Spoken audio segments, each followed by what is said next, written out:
नमस्ते दोस्तों, मैं doctor Namit Nitarwal, senior consultant endoscopic spine surgeon and director Aaro spine and bone hospital Jaipur. आज अपना जो डिस्कशन का पॉइंट है वो रहेगा वार्निंग साइन या रेड फ्लैग स्पाइन सर्जरी के लिए क्या होते हैं। मतलब आपको कौन से सिम्टम्स या साइन दिखें तो अपने मस्ट है कि अपने को सर्जरी ही करवानी पड़ेगी, अदरवाइज आगे चल के लकवा हो सकता है। और कौन से ऐसे सिम्टम्स है जिनमें अपने को स्पाइन की बीमारी से डरने की जरूरत नहीं, जिसमें लकवा होने के चांसेस नहीं होते हैं। तो जो रेड फ्लैग या वार्निंग साइन जो स्पाइन में क्या है, तो देखो सबसे पहला तो अपना जो भी प्रॉब्लम होती है, कमर दर्द हो गया, कमर से चल के पैरों में दर्द हो गया, या गर्दन में दर्द हो गया, गर्दन से चल के हाथों में दर्द हो गया, सुन्नापन, झंझनाहट हो गया, ये कॉमन सिम्टम्स होते हैं। उनके अलावा अगर आपको कभी भी लग रहा है कि इन सिम्टम्स के साथ में हाथ या पैर परमानेंट सुन्ना हो गया है, परमानेंट का मतलब कि अभी सुन्ना हुआ है और वो 24 घंटे से ज्यादा कंटिन्यू सुनना ही है, या हाथ या पैर की ताकत में कमी आ गई, मतलब आप हाथ को उठाना चाह रहे हो नहीं उठ रहा है, पैर को उठाना चाह रहे हो नहीं उठ रहा है, पंजे को मोड़ना चाह रहे हो नहीं पंजा उठ रहा है, हाथ को ऊपर उठाना चाह रहे हो नहीं उठना है, तो इस तरह से ताकत में कमी आ गई हो, या सुन्नापन आ गया हो,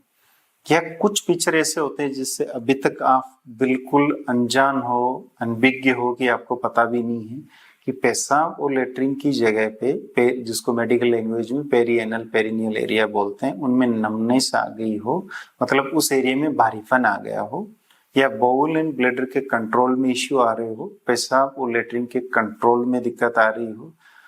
तो अपने को सजग होने की जरूरत है। ये जो बीमारी है ये स्पाइन की वजह से हो सकती है, स्पाइन की नसें दब जाती है तो उनकी वजह से ये सिम्टम्स आ सकते हैं, जिसको अपन कोडाइकोना सिंड्रोम बोलते हैं। तो अपने